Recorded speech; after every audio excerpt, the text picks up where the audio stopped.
Hello everyone, I'm Sarah of Rich Textures Crochet and welcome. Today we're going to learn how to crochet some herringbone ribbing. Now this is a stitch that is worked in a similar way to other ribbed patterns, working in your back loop only using the herringbone stitch. It's very pretty. It's not quite as dense as a slip stitch brim. It still gives you that stretch. It's nice and thick, and it's much easier to work than, say, a slip stitch brim. So we're going to learn how to crochet this herringbone ribbing. For the tutorial today, I'll be using a streamline Furls crochet hook in 5mm or an H8. I'll also be using some basic stitch anti-pilling yarn by Lion Brand. It's a 100% acrylic worsted or medium weight yarn. I'm just going to use a little bit of that yarn in one color.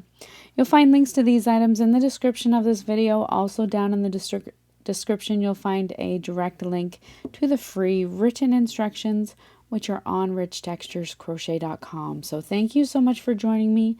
While you're here, I invite you to subscribe, take a look around. This channel is updated every single week with free crochet patterns and stitch tutorials.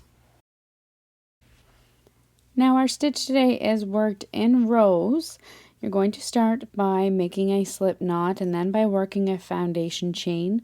For your foundation chain today, you can use any number of stitches. And then you're just going to add one for your turning chain. So any number of stitches. I'm just going to work a few more here. Add one for your turning chain and you're all set.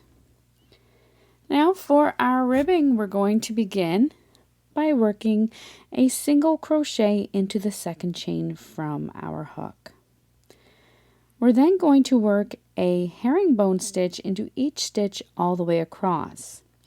To work your herringbone stitch, taking a look at the front of your stitch, you'll see these two vertical bars coming down the front of your stitch. The one that is toward the left side or toward your next stitch, you're going to insert your hook just under that vertical bar. You're then going to insert your hook into the next stitch. Yarn over and draw up a loop.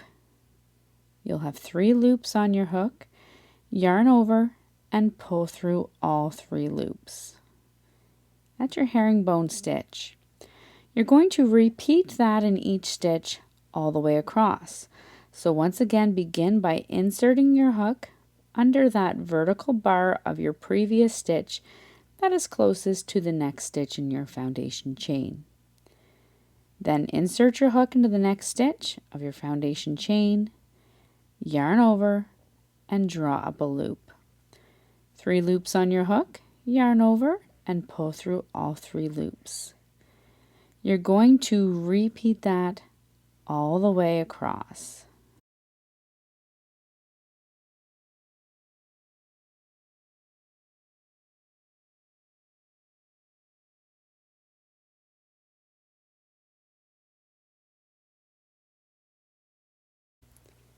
At the end of your row 1, you're going to chain 1 and turn your work. For row 2, I would like to work under both loops. Some people may only work under the back loop only for this first stitch, but I like to work under both loops and work a single crochet stitch. You're then going to continue working all the way across, working in the back loop only of each stitch. So looking at the top of your stitch, you have a front loop and you have a back loop. You're going to insert your hook under this back loop that's furthest away from you. We're going to work herringbone stitches once again in each stitch all the way across to our final stitch. So again, under that final vertical bar that's closest to the next stitch, and then into the back loop only, insert your hook, yarn over, draw up a loop. With 3 loops on your hook, yarn over and pull through all 3.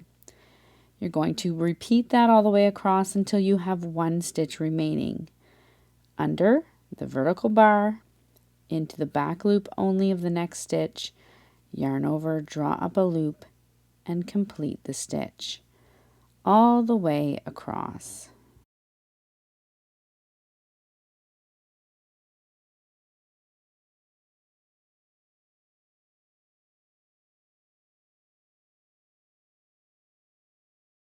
When you come all the way across at the end of your row 2, you'll insert your hook under that vertical bar, and then again it's up to you if you want to keep working in the back loop only, or you can work under both loops as I am going to here, just to finish off with 1 final herringbone stitch in that final stitch.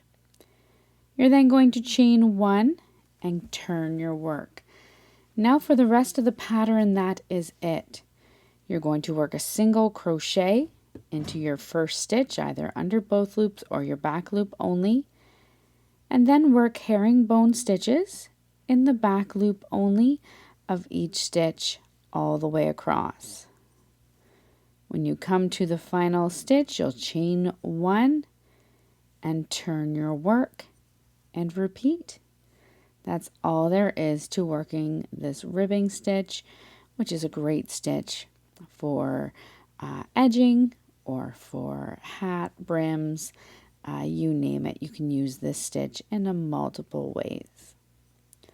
So thank you so much for joining me. Once again, I invite you to subscribe if you happen to make something with this stitch, or give it a try on social media and share it.